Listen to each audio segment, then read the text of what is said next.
Good morning student. Last topic है आ chapter में nucleic acid संयोजन। આપણે વારસાઈ લક્ષણો માટે જવાબદાર કોષ કેન્દ્રની અંદર ડીએનએ અને આરએનએ ને જવાબદાર ગણીએ છીએ, જે પેઢી દર પેઢી એના વંશજોના લક્ષણો પેઢી દર પેઢી ઉતરતા જોવા મળે છે। કહેવત છે કે વડ જેવા ટેટા અને બાપ જેવા બેટા। આ વસ્તુમાં જે ન્યુક્લિક એસિડ કોષ કેન્દ્રની અંદર જે 26 જોડમાં મનુષ્યમાં રહેલા છે, એટલે આવા ન્યુક્લિક એસિડના બે પ્રકાર પડે છે। કોઈ પણ જીવન પ્રણાલીમાં હોઈ શકે તો એને આપણે ડીએનએ અને આરએનએ એવા બે નામ આપેલા છે। ડીઓક્સી રિબોઝ ન્યુક્લિક એસિડ અને આરએનએ એટલે રિબોઝ ન્યુક્લિક એસિડ। તો ડીએનએ અને આરએનએ તમે કોઈ પણ ન્યુક્લિક એસિડનું જળ વિભાજન કરો એટલે એના ટુકડા કરો તો છેવટના અણુ તરીકે એમાંથી 3 ઘટકો મળી આવશે। એક છે શર્કરા, એક બેઝ अलग पड़શે અને એક ત્રીજો ફોસ્ફેટનો અણુ અલગ પડશે।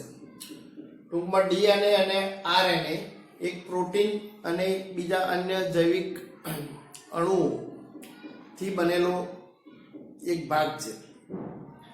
તો આપણે એનું બંધારણ જોઈએ તો 3 ભાગ જોવા પડે। નંબર 1 છે શર્કરા।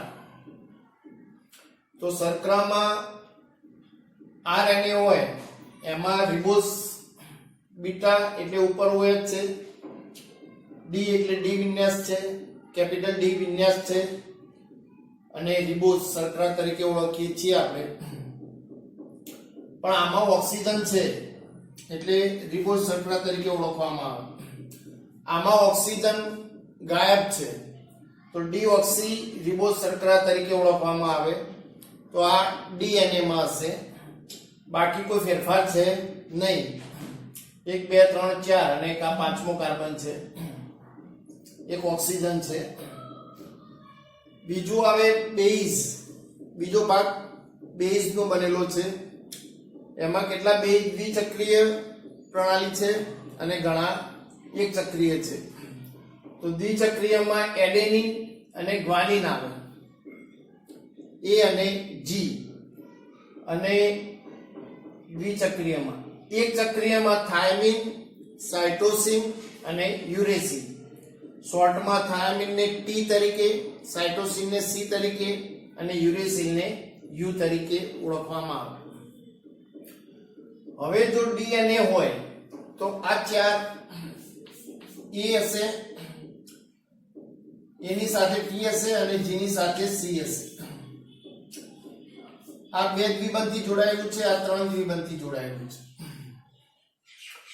પણ જો આરએનએ ની શૃંખલા હશે તો આમાં એક બેઝ ચેન્જ થઈ જાય છે, એ સાથે યુ આવી જશે, ટી નહીં આવે।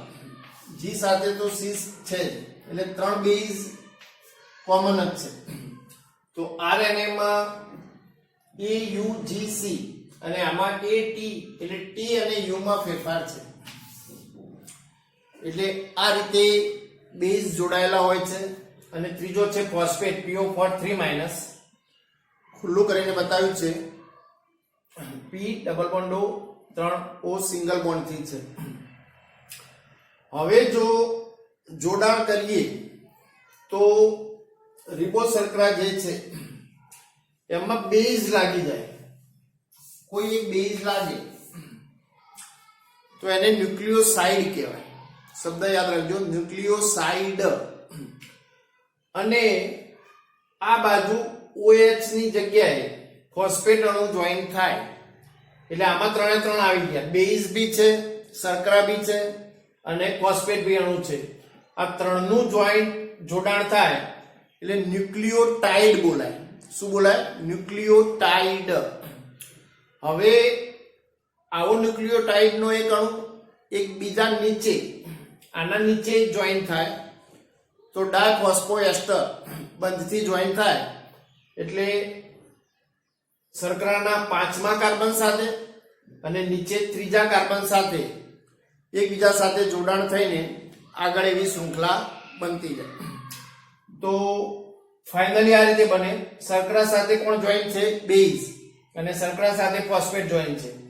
આ રીતે આગળ વધતી જશે અને એક શૃંખલા બનાવશે. એ ડીએનએ અને આરએનએ નું બંધારણ જોઈશું એટલે આપણને આઈડિયા આવશે.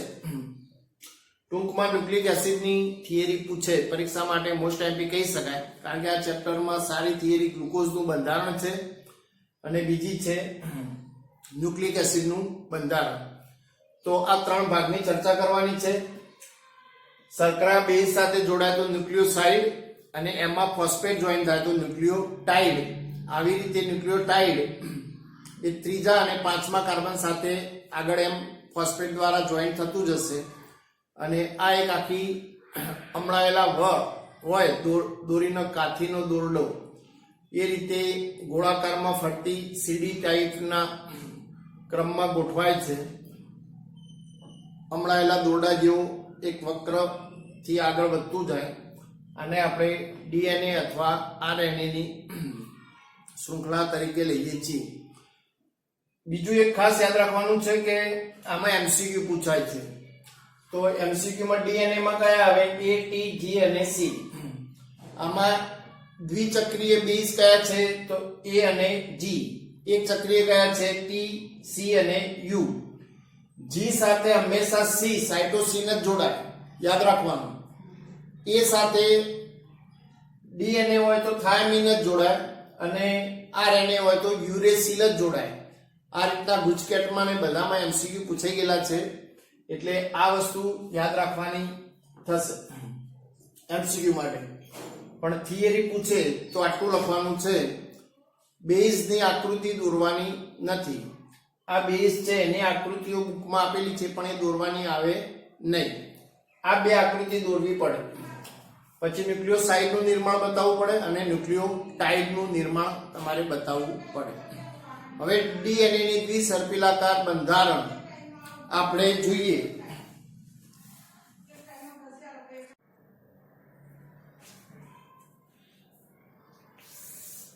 ડીએનએ નું દ્વિસર્પિલ બંધારણ છે.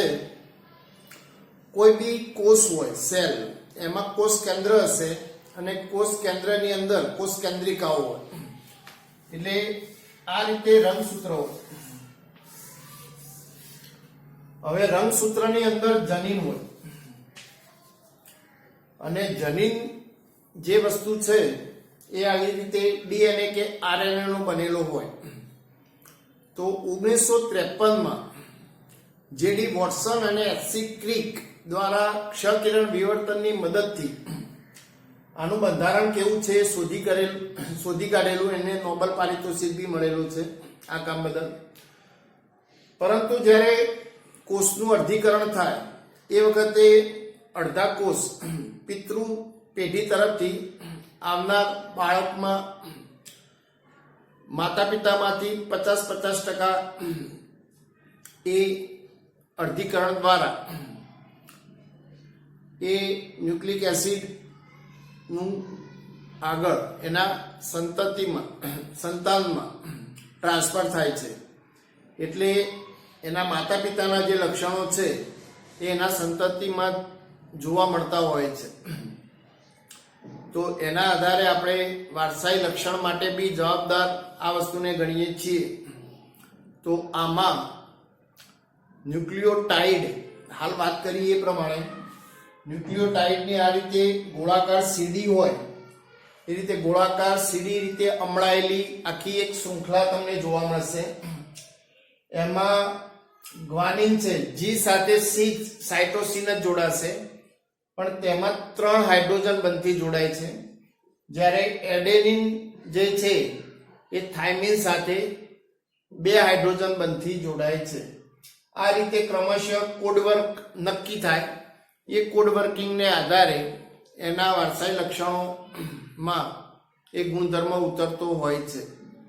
એટલે એક પ્રકારની બ્લુપ્રિન્ટ આ ડીએનએમાં છે. દાખલા તરીકે ગાય હોય તો એનું બચ્ચું ગાય જ હોય, ભેંસ હોય તો એનું બચ્ચું ભેંસ જ હોય, માણસ હોય મનુષ્ય હોય તો એ મનુષ્ય જ જન્મે. મનુષ્યમાં પણ જો એના માતા પિતાના જે લક્ષણો હશે એટલે એના જે વારસાઈ ગુણધર્મ હશે એ એના બાળકોમાં વહન પામતા તમને જોવા મળે છે. તો બાયોલોજીમાં આ વસ્તુ સિમ્પલ છે, બાયોલોજી વાળાનું તો આખું ચેપ્ટર આવે છે. તો ટૂંકમાં આ રીતે ગોળાકાર સીડી હોય ફરતી, એ રીતે અમળાયેલી બે ન્યુક્લિયોટાઇડની શૃંખલાઓ એકબીજા સાથે અમળાયેલી હશે અને એમની વચ્ચે ફોસ્ફેટ, શર્કરા ફોસ્ફેટ એ આ લાઈનમાં હશે. શર્કરા પછી ફોસ્ફેટ આવે, પાછી શર્કરા આવે, ફોસ્ફેટ આવે, શર્કરા આવે, ફોસ્ફેટ આવે. આ રીતે આગળ ન્યુક્લિયોટાઇડ તો આપણે જોઈ ગયા. એ શર્કરાની સાથે જે બેઝ હશે એ સામસામે જીના સાથે સી અને એની સાથે ટી, આ રીતે હાઇડ્રોજન બંધથી જોઈન્ટ થશે અને આ પ્રકારની એક ડીએનએની શૃંખલા બનાવશે જે વારસાઈ લક્ષણ માટે આપણે જવાબદાર ગણીએ છીએ. તો આ રીતે અહીંયા ચેપ્ટર પૂરું થાય છે. આ ચેપ્ટર એકદમ સિમ્પલ છે, વાંચવાનું ચેપ્ટર છે અને બે ત્રણ થિયરી જ સારી. ગ્લુકોઝનું બંધારણ, ગ્લુકોઝની એક બનાવટ છે નાની, એ રીતે પ્રોટીનમાં પેપ્ટાઇડ બંધ છે અને ન્યુક્લિક એસિડનું બંધારણ અને ડીએનએનું દ્વિસર્પિલાકાર બંધારણ. એટલે એક જ દિવસમાં ચેપ્ટર તૈયાર થઈ જાય એ ટાઈપનું છે. એમસીક્યુ વારંવાર જે પૂછાતા હોય એ પૂછાય, આમાં કોઈ ટ્વિસ્ટ કરી શકે નહીં અગાઉના ચેપ્ટરોની જેમ. એટલે આવા ચેપ્ટરમાંથી વધુ માર્ક્સ મેળવી શકાય તેવું છે. હવે આપણે નવું ચેપ્ટર નેક્સ્ટ ટાઈમ ચાલુ કરીશું. ઓકે.